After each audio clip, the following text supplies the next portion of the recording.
ఏ పనైనాను ఒక్కళ్ళు చేసుకునే దానికి, నలుగురు చేసుకునే వాటికి చాలా తేడా ఉంటుంది కదండీ! అందులోనూ మన వాళ్ళతో మనం కలిసి చేసుకుంటే అసలు ఎంతటి పనైనా గూడా వెంటనే అయిపోయినట్టు అనిపిస్తుంది.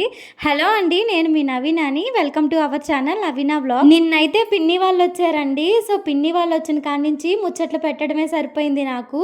ఇక వీడియో షూటింగ్ అంతా అసలేమీ చేయలేదు. కొంచెం అంత ప్రశాంతంగా అయితే కూర్చొని మాట్లాడుకున్నామనమాట. ఈరోజైతే ఇక మటన్ కర్రీ, తలకాయ గాళ్ళు, బిర్యానీ, గారా అయితే ప్రిపేర్ చేస్తున్నాము. ఫస్ట్ అయితే అల్లం వెల్లుల్లి పేస్ట్ అయితే వేసిచ్చేసాను పిన్నికి. పిన్ని అయితే కొంచెం అంత మటన్ కర్రీ ప్రిపేర్ చేస్తుంది గారెల్లోకి నంచుకోవాలని చెప్పేసి. గారెల్లోకి ఏంటంటే పిన్ని చాలా బాగా చేసిద్దనమాట షార్వా టైప్లో. అందుకని చెప్పేసి వంట పనంతా ఇక పిన్నికి అప్పచెప్పేసాను.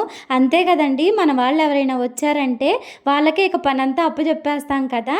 ఇక ఇక్కడ కూడా నేనంతే వంట పనంతా ఇక పిన్నికే అప్పచెప్పేసాను. ఇక మటన్ అయితే అప్పుడప్పుడు మధ్య మధ్యలో నేను కలపడం తప్ప అంతకు మించి నేను చేసింది ఏదీ లేదు. ఒక అల్లం వెల్లుల్లి పేస్ట్ వేశాను అంతే కొంచెం అంతా. అది పిన్ని ఒక టేబుల్ స్పూన్ ఎయ్యమ్మా అని చెప్తే వేశాననమాట. ఇక ఇక్కడ గారెకైతే పిండి కలిపి పెట్టేసిందండి. దాంట్లో పుదీనా, కొత్తిమీర, జీలకర్ర, ఉల్లిపాయ ఇదంతా యాడ్ చేసుకొని ఇక కలిపేసుకుంటుంది.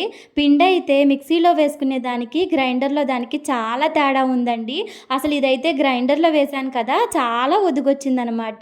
పిండి అయితే పట్టుకోగానే చాలా బాగా అనిపిస్తుంది. ఇక మా పిన్ని కూడా అదే చెప్తుందనమాట, పిండి ఎప్పుడైనా గ్రైండర్కే వేసుకో అని చెప్పి.